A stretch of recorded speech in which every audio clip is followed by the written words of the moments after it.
So for this one, it says calculate the mass of silver sulfide produced when 18 grams of silver nitrate is added to excess sodium sulfide. Did we get the equation written? Yes. Did we do the net ionic? No. Okay, do the net ionic. Do the net ionic. So that's the one that you need. We're gonna do that. No, that's the most simplified one. Because we need to practice your net ionics.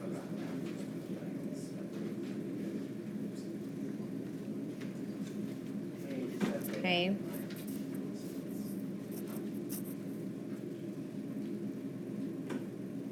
Silver's positive charge, right?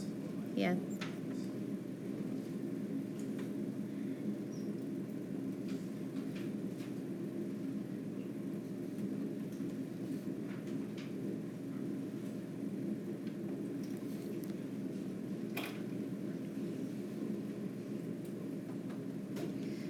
All right, who are your spectator ions? There's only two. Na and NO3. Good. This is the only one that was soluble, right? In the end? Aren't you supposed to put the subscripts as a coefficient? Yeah, it was a 2 1 1 2. I was just getting 1 point across right now. We'll do that in a minute. Okay. So our spectator ions, we got rid of them. Were you able to find who your spectators were? Yes? No? Still working on it. All right, still working on it. That's cool. All right, so we have, for your net ionic, goes 2Ag plus S, 2 minus, which will give me Ag2S with a solid next to it. These should have had aqueous. My bad. Sorry, you guys. All right, cool. So we have our net ionics. Okay, make sure you're practicing those every time you get a new reaction. Figure out who the main event is. Okay, that helps you get more comfortable with what you should expect in a lab. Okay, all right. Calculate the mass of the silver sulfide. So we know that we have 18 grams of silver nitrate. So that's coming from over here. Okay, and it's added to excess of the sodium sulfide. So we know that guy's in excess. So we know this 18 grams is the one that's creating the stuff that we're checking out, right? So we just want to know how much of this is made. Is that difficult or is that just straight stoichiometry? There you go. All right, finish it out then. Let's go. You got 3 sig figs. By the way, don't get confused with your net ionic and totally ignore the fact that it's with nitrate when you do its molar mass.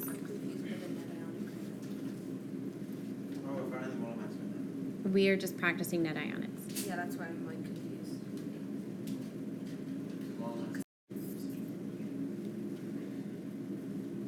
There. Is that better?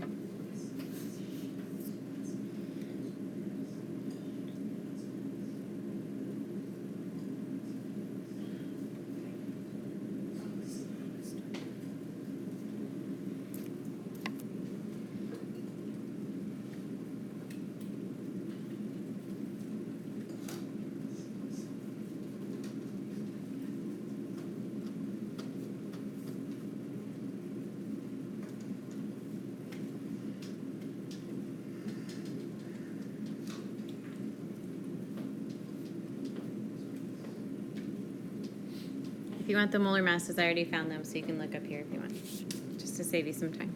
Okay.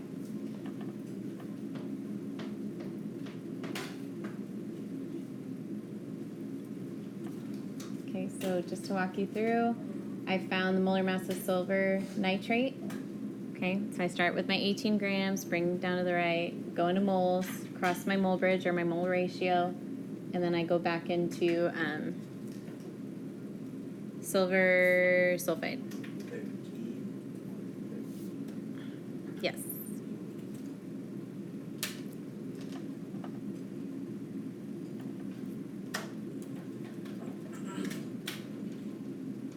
But if we have to get it in 3 sig figs, what's that going to turn into? 13 point. Good.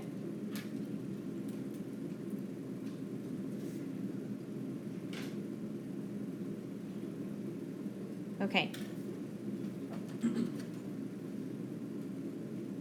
So this one is just basic stoichiometry. Nothing new on this one.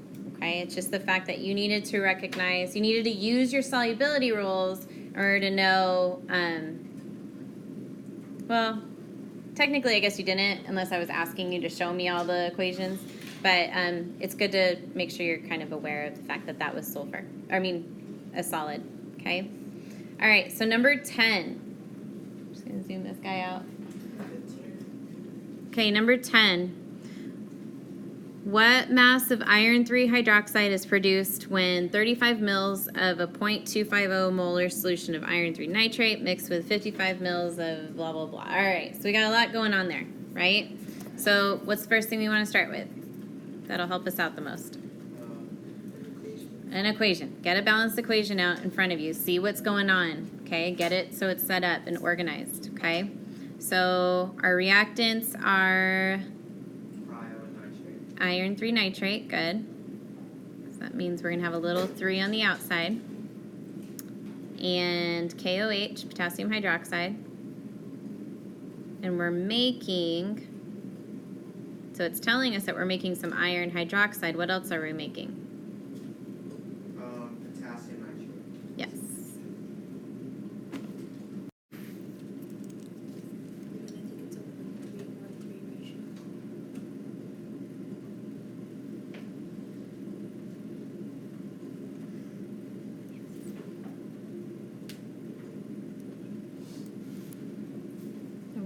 Three. Yeah. All right. Yeah. Don't forget to balance your equation, by the way. All right.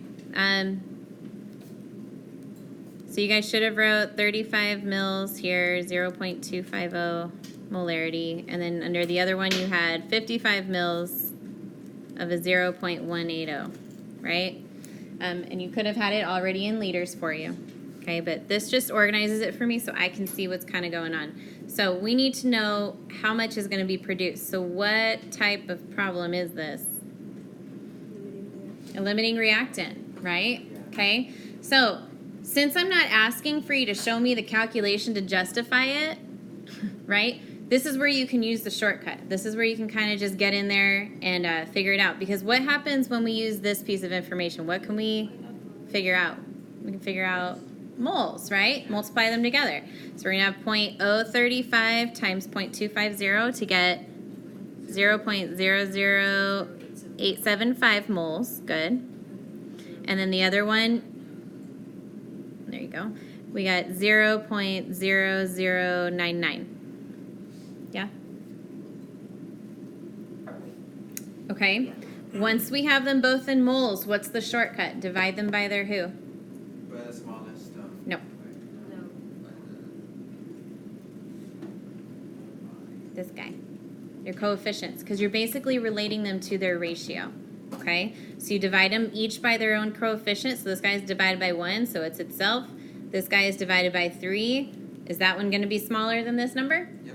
Yes. So this is your limiting reactant. You already found it. You don't have to justify it. You move forward. Okay? So once we've got that, now we're going to start another stoichiometry basically. So we got our 0.0099 moles. I'm going to zoom out just a little bit so I have room. Okay. And then we do mole bridge, right, or mole ratio. So it's a 3 KOH to a 1 FeOH. Okay, and then 1 mole of FeOH is going to be the 106.845 grams. Okay.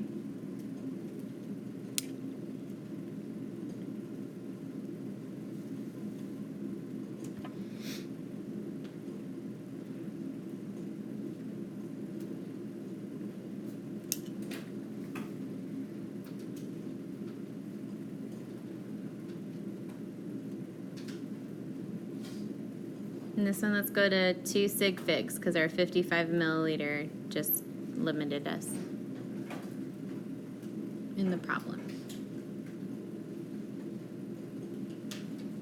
3. Not 3. what is it? 0.35. There we go. 0.35. Grams of silver, or not silver, iron, 2, and 3 hydroxide. Grams of Iron, 3. Okay. So is this really anything new? no. No, okay. And so just kind of keep that in mind. It's nothing crazy new. We're just kind of using our molarity thing to start our stoichiometry off, okay? Which you don't get a lot of practice of that in Chem 1 year, so this is where you're getting it, okay? The bell is just about to ring. So make sure you log into your homework tonight. Make sure you try a few. We will zoom through some notes tomorrow, and I will get you guys going on your next pre-lab. We're going to do the bullet lab. How many units